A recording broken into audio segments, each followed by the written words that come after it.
Salam sehat, Bapak, Ibu, saudara-saudaraku yang berbahagia.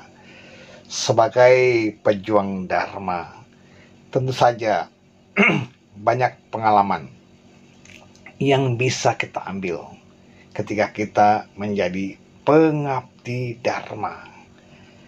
Seiring berjalannya waktu, pengalaman kita mestinya bertambah. Mengapa demikian?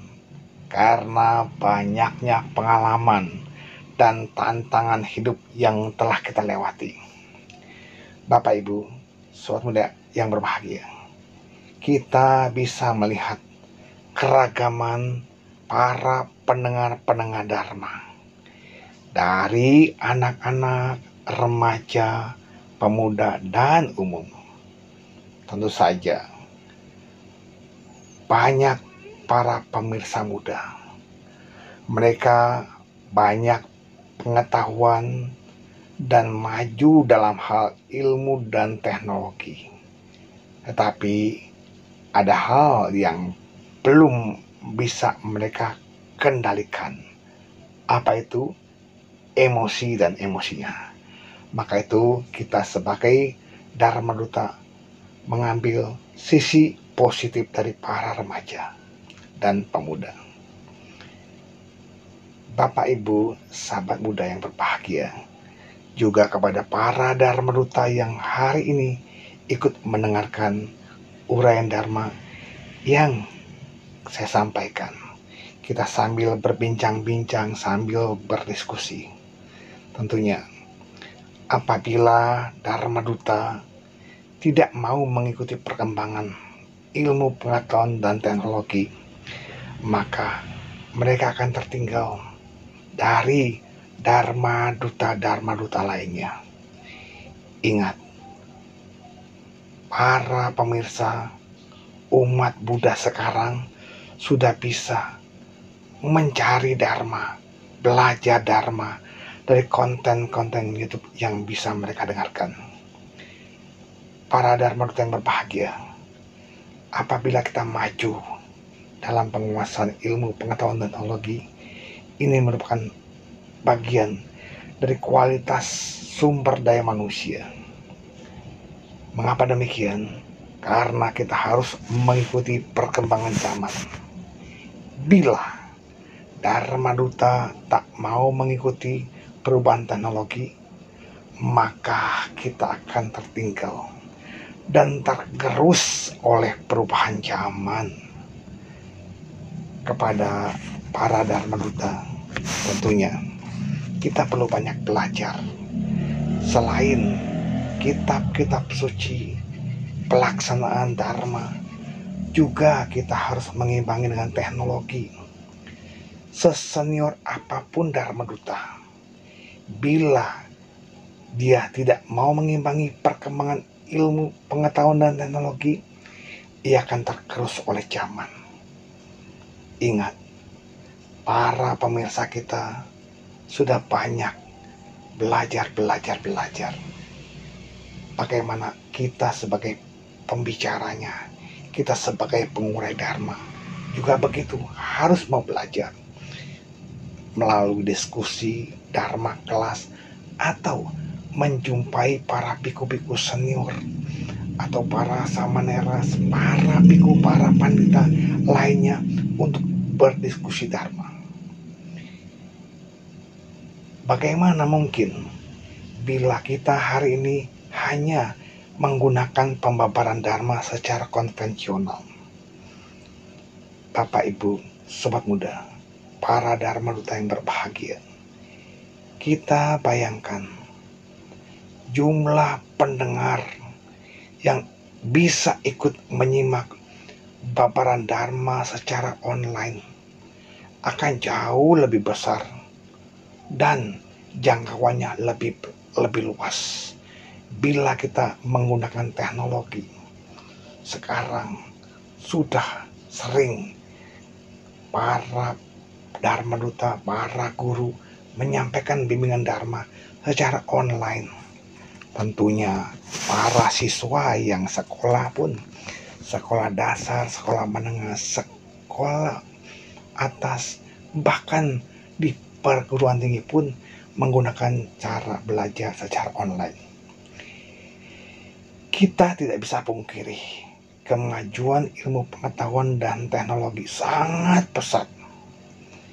Kita bisa mengulang berkali-kali babaran Dharma yang disampaikan secara online, sehingga mampu memahami Dharma yang disampaikan.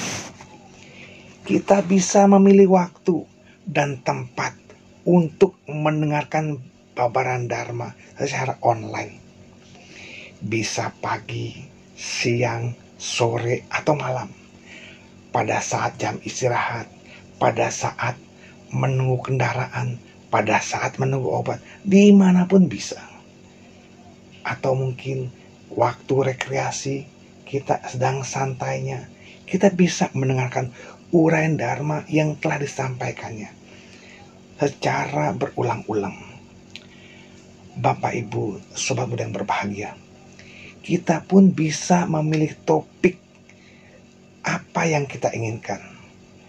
Baik itu acara duka, misalkan kita lantunkan parta-parta duka, atau saat sedang acara keluarga, atau mungkin bimbingan Dharma untuk menambah motivasi kita. Inilah yang bisa kita pelajari. Dharma yang disampaikan secara online, akhirnya kita bisa manfaatkan seoptimal mungkin. Bapak, Ibu, Saudara, memang tidak semua konten YouTube menguraikan bimbingan Dharma, tentang Dharma. Bahkan konten YouTube yang menguraikan tentang Dharma pun belum tentu disukai semua orang. Kita sebagai pemirsanya, sebagai Dharma Duta, sebagai umat, bisa memilih secara bijak tentang konten-konten Dharma yang ingin kita dengarkan. Baik mengenai waktunya, topik bahasannya. Namun, Bapak, Ibu, sahabat muda, kita jangan langsung menilai secara negatif terhadap wajah-wajah baru yang menyampaikan konten Dharma. Jangan berkata begini, dia mah orang baru kemarin, dia mah lebih muda dari saya, dia belum punya pengalaman. Bapak, Ibu, saudaraku yang berbahagia, bisa saja anak-anak muda, kalangan muda lebih menarik dalam menyampaikan uraian Dharma. Mereka punya wawasan yang lebih luas. Oleh karena itu, simaklah apa yang mereka sampaikan. Jangan lihat orang yang menyampaikannya, tetapi kita lihat apa yang dipaparkannya, apa yang disampaikannya. Biarkan Dharma yang indah pada awalnya, indah pada pertengahan, dan indah pada akhirnya digemakan oleh para generasi muda kita. Biarlah Dharma itu tetap menyebar terus berkembang, sehingga semakin banyak orang yang mau belajar dan belajar Dharma. Kita senantiasa diingatkan akan inti ajaran Buddha. Janganlah berbuat jahat, tambah kebaikan, sucikan hati dan pikiran. Sekali lagi, janganlah berbuat jahat, tambah kebaikan, sucikan hati dan pikiran. Itu semakin kita sering dengarkan, semakin kita kemakan dalam batin kita, kita pun akan meresap ke dalam hati. Akhirnya menerapkan di dalam kehidupan sehari-hari. Sekali lagi, kita sebagai Dharma Duta, sebagai generasi muda pun demikian, harus senantiasa mengikuti perkembangan ilmu pengetahuan dan teknologi dalam hal menyebarkan Dharma. Coba kita lihat, saat ini orang belanja saja online. bayar apapun kebanyakan secara online. Masa kita belajar Dharma tidak ada yang online?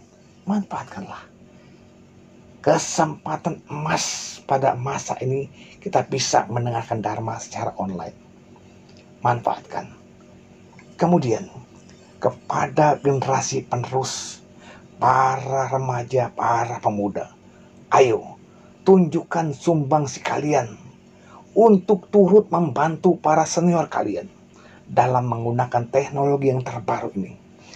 Ajak, bantu orang tua, bantu para Dharma Duta yang belum bisa memakai teknologi ini. Ajarkan juga. Kita sama-sama belajar. Saya sebagai Dharma Duta pun kenapa bisa bikin konten YouTube? Karena belajar dari murid saya. Wow, seorang Dharma Duta tidak perlu malu untuk belajar dari anak muridnya. Saya pun belum lama dapat ilmu lagi dari pemuda. Oh, Romo belum membuat ini, belum mengklasifikasikan konten YouTube-nya. Oh, akhirnya saya dapat ilmu baru dari pemuda. Siapapun kita, kalau mau belajar, pasti bisa. Namun demikian, kita pun sebagai pembawa Dharma, tentu tetap berpegang dari kitab suci yang Sang Buddha sampaikan. Tetap berpegang pada Dharma. Cara, gaya bisa macam-macam. Mungkin ada yang bisa menyampaikan dengan cara humoris seperti memakai kostum badut, atau ada yang memakai jubah biku, jubah pandita, baju batik, no problem. Yang penting eksistensi dari Dharma itu sendiri. Sekali lagi, janganlah berbuat jahat, tambah kebaikan, sucikan hati dan pikiran. Ini yang harus kita pegang teguh. Semoga teknologi ini kita bisa manfaatkan dalam penyebaran Dharma secara online. Semoga semakin banyak orang mendengarkan, mengerti bimbingan Dharma, dan tentu saja memberikan kesempatan kepada generasi muda untuk menyampaikan Dharma secara online. Semoga bimbingan Dharma yang singkat ini bermanfaat buat kita semuanya. Terima kasih, salam sehat selalu, Namo Buddhaya.